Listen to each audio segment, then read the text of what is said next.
आपके लिए, तो पैसा लेके रखे रहेंगे, मिल गया है दें कि ना दें।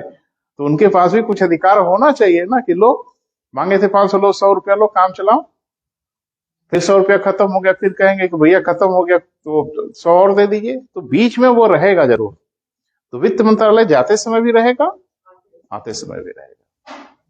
अर्थात यदि संसद ने बजट की अनुमति दे दिया है, इसका अभिप्राय यह बिल्कुल नहीं है कि विभाग धन खर्च करने के लिए स्वतंत्र है।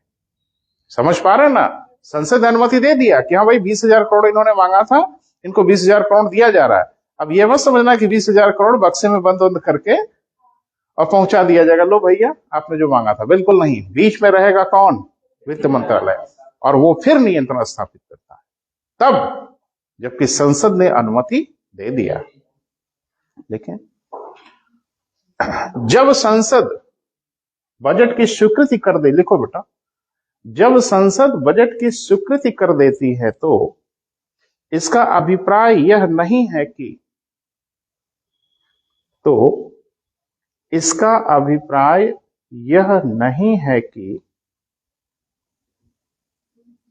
कि विभाग धन खर्च करने के लिए स्वतंत्र हैं।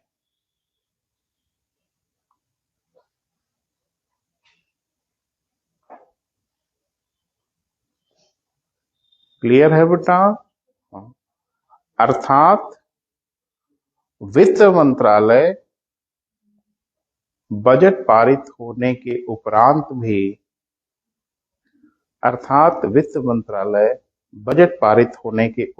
भी क्या करता है बेटा? नियंत्रण स्थापित करता है।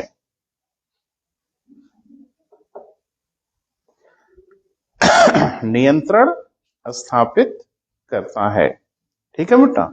समझ में आ रहा है? पिक्चर दिखनी चाहिए, तथ्य तो याद हो ही जाएगा, लेकिन जो पूरा डायग्राम आपको समझाया जा रहा है वो डायग्राम आपकी नजर में होना चाहिए। ठीक है बेटा?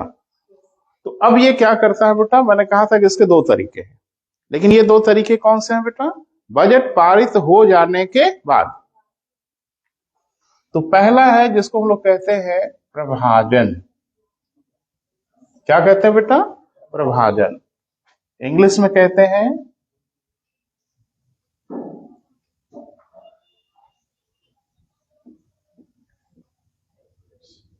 अपॉर्शनमेंट। क्या कहते हैं बेटा? अपॉर्शनमेंट कहते हैं, यानी प्रभाजन। पहले दोनों का नाम लिखने दो, हम फिर बारी बारी से बताते हैं। दूसरे को हम लोग क्या कहते हैं बेटा? पुनर्विनियोजन। इंग्लिश में कहते हैं रीएप्रोप्रिएशन।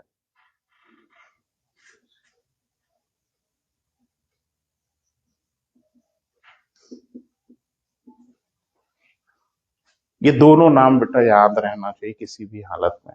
पहला क्या है बेटा? प्रभाजन, और दूसरा क्या है? पुनर्विनियोजन। ये क्या है बेटा? बजट पारित होने के बाद इसी के माध्यम से वित्त मंत्रालय नियंत्रण स्थापित करता है। किसके ऊपर बेटा?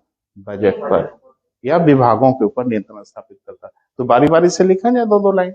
पहला लिखें प्रभाजन, अपॉर्शनमेंट। क्या है बेटा? अपॉर्शनमेंट। तो क्या है अपॉर्शनमेंट? जरा से इसको समझिए। बहुत सिंपल सा मतलब है बेटा, लेकिन अगर नहीं पता है तो तबाही मच जाएगी परीक्षा में। बहुत साधारण सा अर्थ है। अर्थ यह है कि वित्त मंत्रालय विभागों को धन एक मुश्त प्रदान नहीं करता।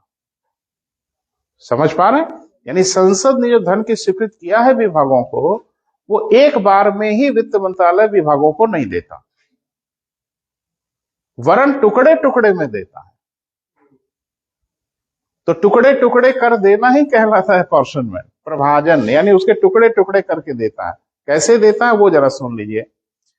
इंस्टॉलमेंट कह लो, किस्त कह लो, इकट्ठे नहीं देगा। किस्तों किस्तों, अरे भाई एक ही दिन नहीं ना खर्च करना है, साल भर का बजट है ना, इकट्ठे लेके क्या करोगे? टुकड़े टुकड़े में लो, खर्चा करो। अब ये क्या करता है वित्त मंत्रालय? जब एक इंस्टॉलमेंट दे देता है तो विभागों को एक चेतावनी के साथ कि जब इतना पैसा रह जाएगा तभी मुझे बता देना कि अब बस इतना बचा है। नहीं समझ पा रहे हो? जैसे किसी विभाग को 20,000 करोड़ देना है, बजट ने स्वीकृति मिल गई, अब वित्त मंत्रालय ने कहा कि अब आपको 2,000 करोड़ हम स्वीकृत कर रहे हैं, तो पूरा 20,000 करोड़ नहीं ना दिया, कितना दिया? 2,000 करोड़ रुपए। और फिर ये कह देगा कि जब 1 करोड़ रह जाएगा, 1,000 करोड़ रह जाएगा, तो मुझे बता दीजिएगा कि 1,000 करोड़ खर्च हो गया। अब 1,000 करोड़ रह गया ताकि हम अगले किस्त की तैयारी कर लें। और ये भी पूछ लेंगे आपसे कि 1,000 करोड़ कहाँ खर्चा हो गया, है ना? डिटेल हमको दीजिएगा। तो नियंत्रण नहीं है, फिजूल खर्ची करने देगा। अगली इंस्टॉलमेंट देते समय पिछले इंस्टॉलमेंट का डिटेल मांगता है कि आपने कहां खर्चा किया, और अगर कहीं गड़बड़ दिख गई तो संसद ने अनुमति दिया हो तो दिया रहे, वित्त मंत्रालय रोक लेगा, नहीं देगा पैसा। समझ पा रहे हैं? ये कंट्रोल है ना बेटा वित्त मंत्रालय का। वो विभाग और संसद के बीच में साकर जैसा है ना, एडजस्ट करता रहता है। नहीं तो बड़े महत्वपूर्ण विभाग और संसद कितनी महान है आपको पता ही है, लूट लेंगे देश को लोग, है ना बेटा? लिख लें। विभागों को प्रदान किया गया धन एक मुश्त प्रदान नहीं किया जाता।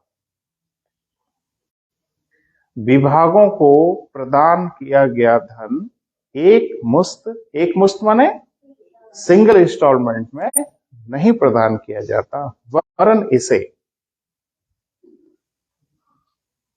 वरन इसे अनेक किस्तों में प्रदान किया जाता है। वरन इसे क्या बेटा?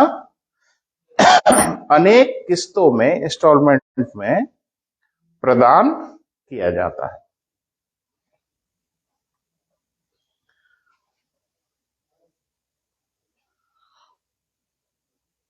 क्लियर हुआ बेटा? हाँ या ना बोलते चलोगे तो अच्छा लगेगा, ठीक है? और कोई संकोच की बात नहीं है बेटा, है ना? जैसे ये सब नहीं, कोई टीचर है और हम स्टूडेंट नो, यहाँ कोई टीचर उचर नहीं होता, है ना? थोड़ा उम्र आपसे ज्यादा है, बस इतना सा है। अभी हम भी विद्यार्थी हैं, आप भी विद्यार्थी हो, हम लोग जिंदगी भर विद्यार्थी रहे। ये बेटा नहीं, हम लोग पूरे जीवन भर विद्यार्थी, हमेशा हमको सीखना रहता है, आपको भी सीखना रहता है। पढ़ाई का अंत कभी है क्या? और कोई है धरती पे तो बता दे कि अब पढ़ाई का अंत हो गया? कहीं अंत नहीं है बेटा, सबको पढ़ना। तो कोई संकोच की क्या बात है?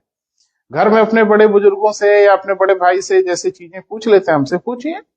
अगर आपको संकट महसूस हो, हम जरूर कोशिश करेंगे। यहां ना पूछ पाए, ऑफिस में आके पूछिए। हाँ, मैं सर्वज्ञ नहीं हूं, है ना? मुझे आएगा तो मैं जरूर बताऊंगा, लेकिन इतना तो अनुभव हो ही गया कि अभी उड़ान आपकी वहीं तक होगी जहां मेरा अनुमान है, उससे ज्यादा उड़ान आपकी नहीं होगी। क्योंकि 20 साल से हम भी कुछ कर ही रहे हैं ना बेटा, पढ़ा रहे हैं, तमाम बच्चे आए गए तो पूछते रहते हैं ना, तो पता रहता है कि आपकी क्या सोच है, आप क्या सोच रहे होंगे। बहरहाल, तो क्या करता है बेटा? एक मुश्त प्रदान नहीं करता, वरन किस्तों में प्रदान करता है। ये लिख लिया? अगली किस्त प्रदान करते समय पिछले का, अगली किस्त प्रदान करते समय पिछले का आंकड़ा प्राप्त करता है।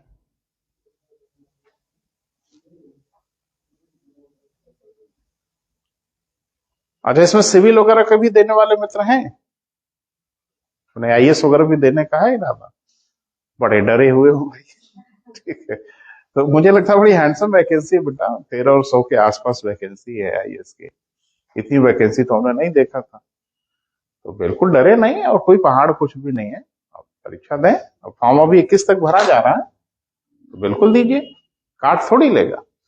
और दूसरा ये कि जो परीक्षा आप देते हैं सब में आपका हो ही जाता है या हो ही जाएगा, तो एक बार हमला करके देखें। कोई भारत पे कई बार हमला किया है ना, तो आप भी थोड़ा हमला करो ना, क्या पता माहौल सब ठीक ठाक हो ही जाता है बेटा। चले, एक मुश्त प्रदान नहीं करता, वरन किस्तों में प्रदान करता, और अगली किस्त प्रदान करते समय पिछले का आंकड़ा प्राप्त करता है। इसे ही हम प्रभाजन कहते हैं। इसे ही हम क्या कहते हैं बेटा? प्रभाजन कहते हैं। देखो बाकी का मुझे कोई गारंटी नहीं है, कोई पता नहीं है, संविधान आपका बेहतर होगा ये मेरी गारंटी है। अगर आपने ईमानदारी से पढ़ा होगा, जो कुछ आपको पढ़ाया गया, अगर आपने उसको रिवाइज किया होगा, तो संविधान आपका बहुत बेहतरीन होगा। बाकी क्या होगा तो आप जाने, टीचर जाने, लेकिन यहाँ आपको तकलीफ नहीं होगी, ये हमारी गारंटी है। कुछ तथ्यात्मक चीजें आप पढ़ लीजिएगा, जैसे अभी लेटेस्ट जो कॉन्स्टिट्यूशनल अमेंडमेंट वगैरह हुए हैं उस पर नजर रखिएगा, फिर सब कुछ अच्छा अच्छा होगा, घबराइए नहीं। चले दूसरा लिख लेते हैं हम लोग, पुनर्विनियोजन। सुनील जी बैठिए, आ रहे हैं। पुनर्विनियोजन, तो विनियोजन तो पता है बेटा, हाँ या ना बोलो। नहीं पता है तो भी बोलो, पता है तो भी बोलो। विनियोजन या एप्रोप्रिएशन किसे कहते हैं, तो आपको मैंने बताया था कि हमारे संविधान में प्रावधान है कि बिना विनियोजन के, बिना विनियोग विधेयक पारित हुए संचित निधि से एक चवन्नी नहीं निकाली जा सकती। क्लियर है बेटा? तो संचित निधि से तो अब ध्यान से सुनना, जहां विनियोजन संसदीय प्रक्रिया है, यानी जहां विनियोजन विधायी कार्य है, वही पुनर्विनियोजन कार्यपालिका का कार्य है। ये बहुत बड़ा अंतर है बेटा, दिमाग में रखना। विनियोग विधेयक कौन पारित करता है? संसद पारित करती है ना। तो संसद अगर पारित करती है तो एक अधिकार किसका है? विधायिका का अधिकार है। लेकिन पुनर्विनियोजन विधायिका का नहीं है। ये फाइनेंस मिनिस्ट्री विधायिका है? नहीं, कार्यपालिका है ना। तो पुनर्विनियोजन किसका बेटा? कार्यपालिका का। तो पहले यहीं से शुरुआत करो, जहां विनियोजन विधायी कार्य है, जहां विनियोजन क्या बेटा? विधायी कार्य है, यानी विधायिका का कार्य है, वहीं पुनर्विनियोजन कार्यपालिका अर्थात वित्त मंत्रालय का अधिकार है। वित्त मंत्रालय का अधिकार है। क्लियर हुआ बेटा? ये अंतर तो दिमाग में रहेगा ना। एप्रोप्रिएशन लेजिस्लेचर का वर्क है और री एप्रोप्रिएशन एग्जीक्यूटिव वर्क है, कार्यपालिका का काम है, भूलिएगा मत। विनियोजन विधायी कार्य है और पुनर्विनियोजन कार्यपालिका का कार्य है। क्योंकि पुनर्विनियोजन कौन कर रहा है? वित्त मंत्रालय कर रहा है ना। तो वित्त मंत्रालय क्या है बेटा? कार्यपालिका है ना। करता क्या है इसमें? तो यहां थोड़ा बेईमानी करने का मन हो रहा है मतलब बाईपास करने का मन हो रहा है। अब क्या किया जाए बेटा, मजबूरी है। नहीं, बाईपास नहीं करेंगे, थोड़ा सा मुंह से बोलेंगे, सुनिएगा। अब सब कुछ संभव नहीं है बेटा लिखा पाना। विभाग जो धन की मांग करते हैं, ये सिविल सर्विसेज में पूछा गया, जिससे हम बचने की कोशिश कर रहे हैं। विभाग जो मांग करता है वित्त मंत्रालय से कि मुझे इतना पैसा चाहिए, वो ऐसे थोड़ी करता है कि लमसम दे दीजिए, कि चलिए क्या करना है 25,000 करोड़ दे दीजिए, ऐसे नहीं। एक एक खर्चे को दिखाना पड़ता है। एक फॉर्मेट है, उस फॉर्मेट में विभाग को वित्त मंत्रालय से पैसा मांगना पड़ता है। वो फॉर्मेट हम मुंह से बोल रहे हैं बेटा, ढूंढ लेंगे आप, तेज तरार है। इसको हम लोग पहले विभाजन होता है, चलो हम लिख रहे हैं बोर्ड पे, परेशान हो जाओगे। विभाग को जो धन दिया जाता है उसको हम लोग कहते हैं क्या बेटा? ग्रांट। विभाग को जो पैसा बजट से दिया जाता है उसको क्या कहते हैं बेटा? ग्रांट कहते हैं। जैसे रक्षा मंत्रालय या रक्षा को जो पैसा दिया जाएगा वो रक्षा का ग्रांट कहलाएगा। शिक्षा को जो पैसा दिया जाएगा एजुकेशन ग्रांट कहलाएगा। तो जो विभागों को पैसा दिया जाता है वो क्या कहलाता है बेटा? ग्रांट। हिंदी में अनुदान। क्लियर है? तो ऐसा थोड़ी, जैसे मान लीजिए मैंने कहा कि एजुकेशन को 40,000 करोड़ रुपए दिया गया, तो 40,000 करोड़ रुपए एजुकेशन का ग्रांट कहलाया, है ना। अब ऐसा थोड़ी शिक्षा विभाग ने कहा कि सर खुजलाते हुए कैसा करिए ना, दे दीजिए 40,000 करोड़ रुपए, काम चला लेंगे, ऐसे थोड़ा ही होता है बजट। तो बजट का एक फॉर्मेट है बेटा, वो फॉर्मेट थोड़ा देख लीजिए, हम कोशिश कर रहे हैं, तब मैं इसको समझा पाऊंगा, नहीं तो मैं इसको नहीं समझा पाऊंगा। एक शब्द लिखा देंगे, आप भी हवा में टंग जाओगे। विभागों को जो पैसा दिया जाता है बेटा, वो बांटा जाता है मेजर हेड। किसमें बेटा? Major head. फिर मेजर हेड, तीन नहीं कई हो सकते हैं। मेजर हेड माने बड़ा बड़ा खाना बांट दिया जाता है, इतना पैसा हायर एजुकेशन में, इतना पैसा प्राइमरी एजुकेशन में, इतना पैसा दिमाग, ये क्या कहलाएगा? Major head. अब एक तरफ से हम बढ़ रहे हैं बेटा, चारों तरफ बढ़ेंगे तो बड़ा कॉम्प्लिकेटेड हो जाएगा, तो मैं एक तरफ से बढ़ रहा हूं। फिर मेजर हेड जो बढ़ता है वो बढ़ता है माइनर हेड। किसमें बेटा? Minor head. ये भी हो जाएगा कौन? Minor head. क्लियर है? अब सब बटेगा। अब सबको हम क्या बांटे? एक को लेके चल रहे हैं, समझ पा रहे हो? ये भी माइनर हेड, ये भी माइनर हेड। अब फिर जो माइनर हेड बटेगा वो बटेगा सब हेड में। किसमें बेटा? सब। हिंदी इंग्लिश किसी में लिखना, घबराओ मत। यहां भी सब हेड हो गया। मैंने दो दिखाया है, कई हो सकता है, सब चलेगा ऐसे ही नीचे। अब सब हेड फिर बटेगा, जिसको हम कहते हैं डिटेल्ड सब हेड। क्या कहते हैं बेटा?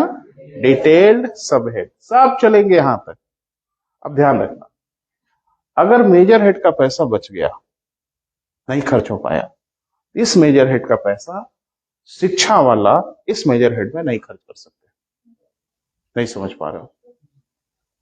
जैसे अगर शिक्षा विभाग को पैसा दिया गया 4 मेजर हेड में, तो पैसा किसको दिया गया? शिक्षा विभाग को ही दिया गया। लेकिन एक मेजर हेड का पैसा बच गया, नहीं खर्च हो पाया, उसको दूसरे मेजर हेड में खर्च नहीं किया जा सकता। अलाउड नहीं है, अनुमति नहीं है, और कोई माइक लाल उसकी अनुमति नहीं दे सकता, क्योंकि संसद ने जो अनुमति दिया है पैसा वहीं खर्च होगा। बस अंतर कहां आता है कि एक डिटेल सब हेड का पैसा उसी सब हेड के दूसरे डिटेल सब हेड में खर्च हो सकता है वित्त मंत्रालय से अनुमति लेकर। इसे ही हम लोग कहते हैं क्या बेटा? पुनर्विनियोजन। वित्त मंत्रालय कौन अनुमति देने वाला? भाई संसद ने अनुमति दिया है ना, इस डिटेल सब हेड में पैसा इतना खर्च होगा, इस डिटेल सब हेड में इतना खर्च होगा। तो बीच में और कौन है जो इधर उधर पैसा कर ले? वो वित्त मंत्रालय है।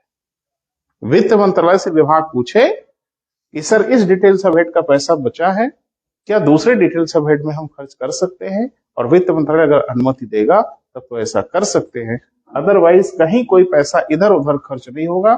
जिस नाम से और जिस काम से पैसा दिया गया है पैसा वहीं खर्च होगा। तो ये भी अधिकार है ना बेटा वित्त मंत्रालय का, इसका पैसा इधर खर्च करने की अनुमति दे सकता है, जबकि संसद ने कुछ और अनुमति दिया था। इसी को हम लोग कहते हैं क्या? पुनर्विनियोजन। क्लियर है बेटा? लिखें, वित्त मंत्रालय, वित्त मंत्रालय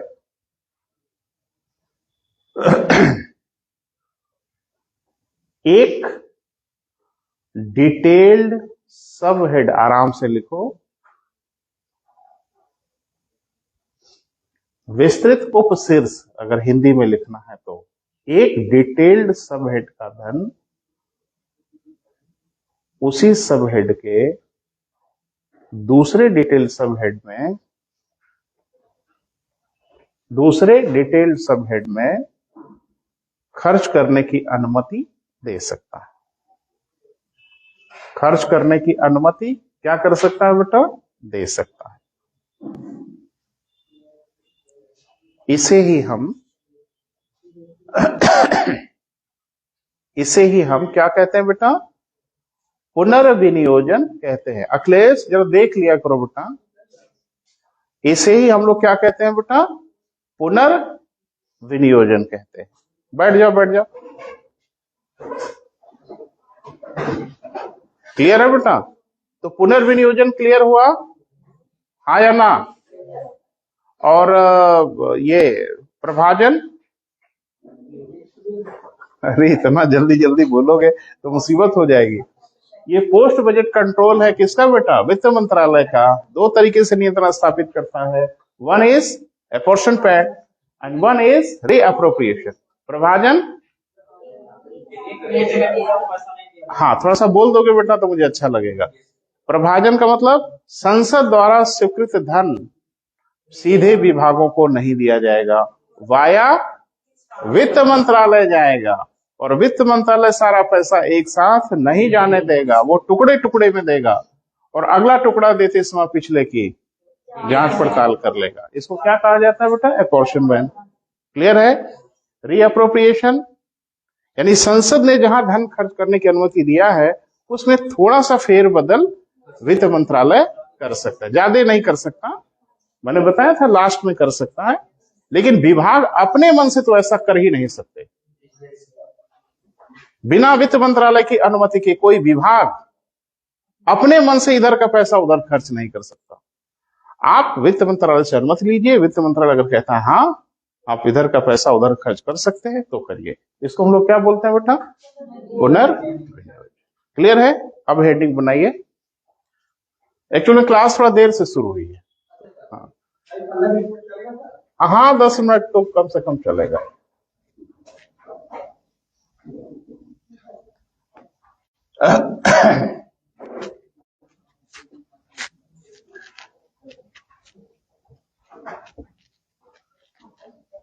समझ में आ रहा है बेटा?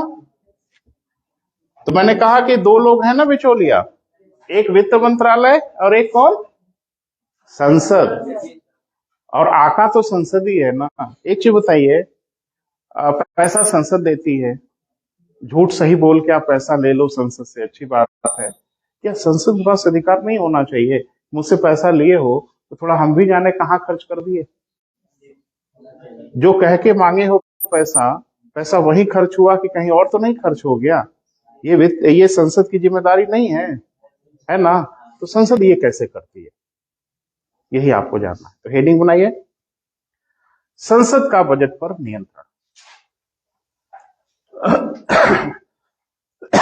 संसद का किस पर बेटा?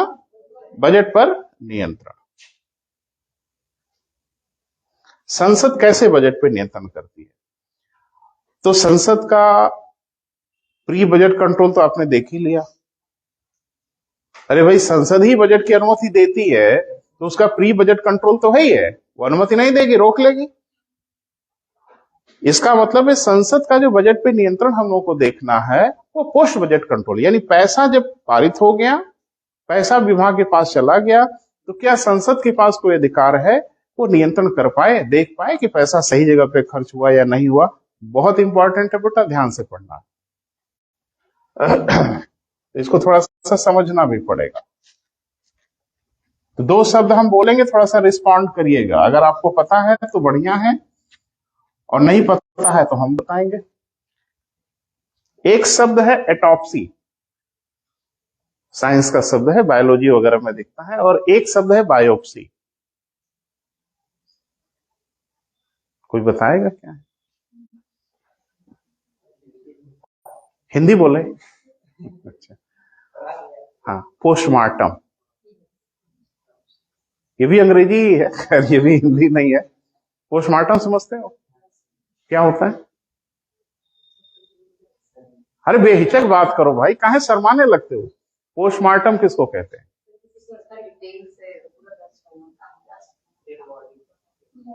अरे हद हो गई, पोस्टमार्टम किसका होता है? मैं तो देखता हूँ सड़क उड़क पे धमकी देते हैं लोग, पोस्टमार्टम करवा दूंगा। तो मुझे लगता है समझी रहे क्या कह रहे हैं, मैंने मार डालेंगे तुम्हारा पोस्टमार्टम हो जाएगा। पोस्टमार्टम मरे हुए आदमी का होता है ना? जब कोई आदमी मर जाता है तो उसका पोस्टमार्टम किया जाता है, काहे के लिए? अच्छा ठीक है, चाहे जैसे मरा, जिंदा कर दोगे तो फिर काहे चीड़-फाड़ कर रहे हो? हाँ? अच्छा, हाँ, पता लगाने के लिए कि कैसे मरा। कुछ तो मृत्यु ऐसी है जो पता चल जाती, कुछ मृत्यु है जो नहीं चल पाती, तो पोस्टमार्टम करते हैं। अच्छा ठीक है, पता चल ही गया कि ऐसे मर गया, अब कार्रवाई करके जिंदा कर देंगे आदमी। जो मैं कहना चाह रहा हूं वो जरा समझने की कोशिश करो। जो पोस्टमार्टम होता है उसका उद्देश्य खाली यह होता है कि जिसने अपराध किया है, जिसने घटना किया है, उसको दंडित किया जाए। जिसका नुकसान हो गया है उसकी तो कोई भरपाई नहीं हो सकती, क्योंकि जो मर गया है वो तो मर ही गया, उसे जिंदा नहीं किया जा सकता। यानी जो क्षति हो गई है वो क्षति हो गई है, उसकी भरपाई थोड़ी हो सकती है। अब ये अलग बात है कि जिसने ये क्षति पहुंचाया है उसको हम क्षति पहुंचा दें। ये होता है पोस्टमार्टम का उद्देश्य। समझ पा रहे हो कि नहीं? हाँ ना बोलो। इसी कारण पोस्टमार्टम होता है। और बायोप्सी, ये नाम नहीं सुना तो हम बता रहे हैं। पोस्टमार्टम को ऑटोप्सी कहा जाता है। पोस्टमार्टम का एक नाम और है ऑटोप्सी। और बायोप्सी क्या होती है जरा समझें। बायोप्सी जिंदा आदमी की होती है, मरे हुए की नहीं होती। ऑटोप्सी मरे हुए की होती है। क्यों होती है? कि मृत्यु के कारणों का पता लगाया जाए और जो इसके लिए जिम्मेदार है उसको दंडित किया जाए। और बायोप्सी जानते हो जिंदा आदमी की होती है। जैसे आपने सुना होगा कि किसी के पेट में कोई ट्यूमर दिख गया अल्ट्रासोनोग्राफी से, तो अब डॉक्टर ये पता लगाने की कोशिश करते हैं वो कहीं कैंसर तो नहीं है। वो ट्यूमर है तो क्या है, ये मैंने नॉर्मल है, कैंसर है, फलाना है, धमाका है, तो जानते हो क्या करते हैं? उसका छोटा सा हिस्सा निकालते हैं। किसका? ट्यूमर का। दिमाग में हो कहीं हो, उसका छोटा सा हिस्सा निकालते हैं और लेबोरेटरी में भेजते हैं ताकि ये पता लगाया जाए कि कैंसर वैंसर तो नहीं है। और अगर मान लो कैंसर है तो ट्रीटमेंट शुरू कर देंगे, कैंसर का इलाज शुरू करेंगे, बचाने की कोशिश करेंगे। तो बायोप्सी की जाती है उसी आदमी को बचाने के लिए, और ऑटोप्सी की जाती है उस आदमी को नहीं बचाने के लिए, दंड देने के लिए। तो ध्यान रखना, संसद का जो वित्त पर नियंत्रण है, जो पोस्ट बजट कंट्रोल है, वो पोस्टमार्टम प्रकार का है। इतना समझाने के बाद तो आइडिया लग ही जाना चाहिए। पोस्टमार्टम प्रकार का मतलब यह है कि जो नुकसान हो जाएगा वो तो नुकसान हो ही जाएगा, उसकी भरपाई तो नहीं होगी। हाँ, जिसने ये नुकसान किया है उसे दंडित करेंगे। क्लियर है बेटा? तो संसद का जो वित्त पर नियंत्रण है, पोस्ट बजट कंट्रोल है, वो किस प्रकार का कंट्रोल है? ऑटोप्सी टाइप का, पोस्टमार्टम प्रकार का। इसलिए संसद बजट पे तब तक नियंत्रण नहीं बना सकती जब तक कि सारा पैसा खर्च ना हो जाए। नहीं समझ पा रहे हो? जो पैसा आपने दिया है वो सारा पैसा जब खर्च हो जाएगा, वित्तीय वर्ष पूरा हो जाएगा, तब संसद जांच पड़ताल करने निकलती है। अच्छा, गड़बड़ अगर हो भी गया तो क्या कर लोगे? सस्पेंड करोगे, बर्खास्त करोगे, टर्मिनेट करोगे, जेल भेजोगे। जो पूरे साल की बर्बादी किया हमने और जो पैसे की बर्बादी किया हमने, उसकी भरपाई कहां से होगी? इसीलिए कहा जाता है ना बेटा कि ये नियंत्रण किस प्रकार का है? पोस्टमार्टम प्रकार का है, ऑटोप्सी प्रकार का। घटना घटित होने के बाद, पहले बिल्कुल नहीं। लेकिन धन खर्च होने के उपरांत, धन खर्च होने के उपरांत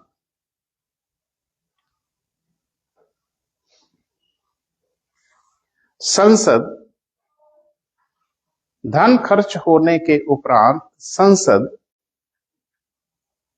बजट पर नियंत्रण स्थापित करती है। संसद किस पे बेटा? बजट पर नियंत्रण स्थापित करती है।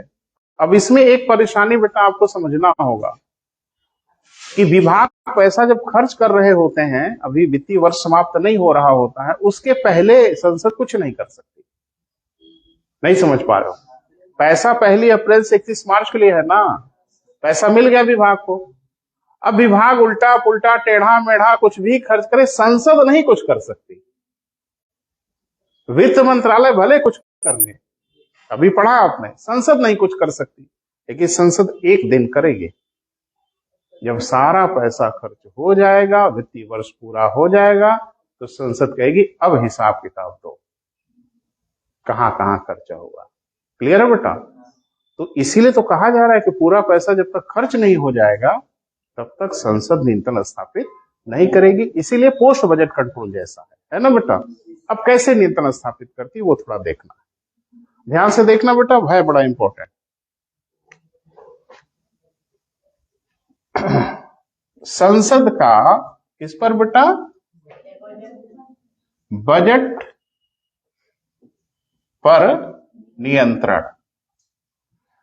लेकिन ये नियंत्रण प्री बजट क्या पढ़े हम लोग? प्री बजट तो भी पढ़े, अनुदानों पे मांग धमाका, ये सब प्री बजट कंट्रोल ही तो है। तो अभी देखना है हम लोग को क्या बेटा, पोस्ट बजट कंट्रोल, यानी बजट पारित हो जाने के बाद, धन खर्च हो जाने के बाद कैसे नियंत्रण स्थापित करते हैं, वो जरा देखते हैं। इनको नियंत्रण का दो तरीका है बेटा। आज हम इन तरीकों पे बात करते हैं, डिटेल हम कल बात कर लेंगे, तो आज थोड़ा देख लीजिए। दो तरीका है। पहले को कहते हैं लेखांकन विधि। पहला तरीका क्या है बेटा?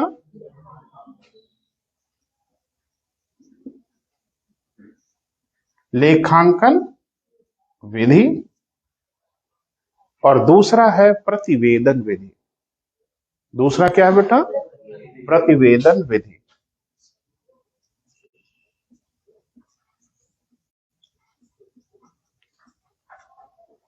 अकाउंटिंग मेथड, इंग्लिश में क्या कहेंगे बेटा? लेखांकन को क्या कहेंगे? Accounting method. और इसको कहेंगे रिपोर्टिंग मेथड। रिपोर्ट को हिंदी में प्रतिवेदन कहते हैं। तो जिन मित्रों को इंग्लिश पसंद है वो इंग्लिश में लिख लेंगे। क्लियर है? ये क्या है बेटा? इन्हीं दो तरीके से संसद वित्त पर नियंत्रण स्थापित करती है, लेकिन धन खर्च हो जाने के बाद, पहले बिल्कुल नहीं। क्लियर है बेटा? लिखे, पहले लिख लो 2 लाइन। संसद का बजट पर नियंत्रण पोस्टमार्टम प्रकार का होता है। संसद का बजट पर नियंत्रण कैसा बेटा? पोस्टमार्टम प्रकार का होता है। मतलब इसका क्या है? अर्थात धन खर्च होने के उपरांत, अर्थात क्या बेटा? धन खर्च होने के उपरांत संसद नियंत्रण स्थापित करती है।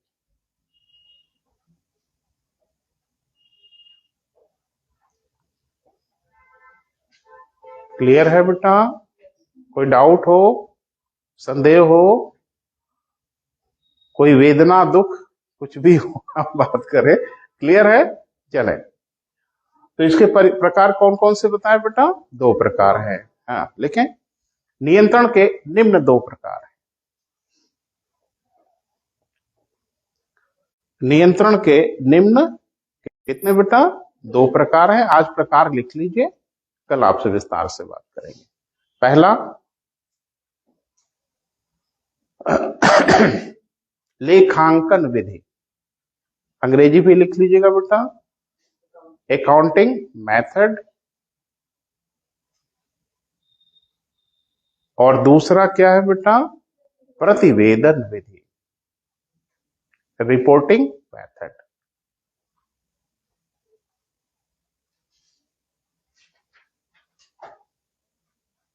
क्लियर है? तो थोड़ा सा हम आइडिया दे रहे हैं बेटा, घर पे अगर पढ़ने का मन होगा थोड़ा देख के आइएगा तो और बेहतर होगा। लेखांकन विधि में एक साहब जिम्मेदार है जिनका नाम है, आपको बेहतर पता है, कैग, CAG। CAG भी नियंत्रण स्थापित करता है on the behalf of parliament. खैर वो राष्ट्रपति के लिए काम करते हैं, लेकिन CAG की रिपोर्ट अल्टीमेटली कहां जाती है? सदन में। तो CAG लेखांकन विधि से नियंत्रण करता है बजट पे, और सदन को सूचित करता है कि गड़बड़ हुई है, नहीं हुई है, लेकिन धन खर्च होने के बाद। प्रतिवेदन विधि में सदन की वित्त से संबंधित कुछ समितियां होती है, ठीक है बेटा? वो समितियां बजट खर्च होने के बाद नियंत्रण स्थापित करती। तो नाम जरा देख लें। एक का नाम है PAC। PAC तो जानते हैं ना? अरे वही बलरामपुर वाली ना, PAC। वो अलग है, ये अलग है। वो PAC प्रोविंशियल आर्म्ड कांस्टेबलरी, और ये जो PAC है इसका नाम है पब्लिक अकाउंट कमेटी, लोक लेखा समिति। क्लियर है? दूसरा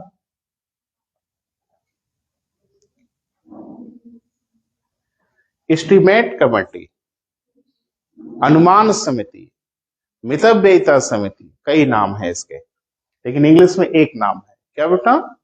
एस्टीमेट कमेटी। हिंदी में प्राक्कलन समिति भी कहते हैं, अनुमान समिति भी कहते हैं, मितव्ययिता समिति भी कहते हैं, कई नाम है हिंदी में।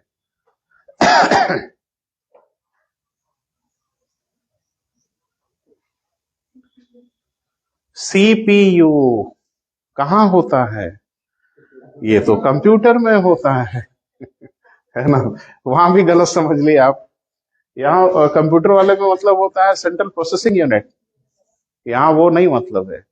Committee on public undertaking, committee on public undertaking, सार्वजनिक उपक्रम की समिति। ये 3 समितियां है बेटा जो पोस्टमार्टम कर डालती है कि कहाँ गड़बड़ किया, और हम तो भैया को जांच वांच करके पापा को बता देंगे कि भैया यहाँ यहाँ गड़बड़ हुई, नहीं संसद को ये सूचित कर देंगे कि ये गड़बड़ी हुई। क्लियर है बेटा? ये संसद के नियंत्रण का तरीका। हम सबके बारे में बात करेंगे। अभी हम लोगों ने सीएजी के बारे में नहीं पढ़ा है ना? जानबूझ के हम छोड़ दिए थे आर्टिकल 148 कि सही वक्त पे आपसे बात करेंगे, वो सही वक्त है। तीनों समितियों पे बात होगी। विभागों संबंधी समितियों पे चर्चा हम पहले कर चुके हैं, इन 3 पे चर्चा करेंगे। क्वेश्चन अमूमन पूछ लिए जाते हैं, जानते हैं क्वेश्चन आपसे पूछ रहे हैं। ऐसी कोई समिति है जो अर्ध न्यायिक कार्य करती है, सेमी जुडिशियल वर्क करती है? आपकी सुविधा के लिए इन्हीं 3 में कोई है, ये पूछा गया। निम्न में से कौन सी समिति अर्ध न्यायिक कार्य करती है, सेमी जुडिशियल वर्क करती है? जैसे न्यायालय कार्य करते हैं वैसे कर लेती है, हल्के में मत लीजिएगा। मैंने एक चीज कहा आपसे, आपने ध्यान नहीं दिया, हम तो पहले दिन गए थे तभी बताए, कोई विशेष चीज नहीं पढ़नी है, विशेष ढंग से पढ़ना है।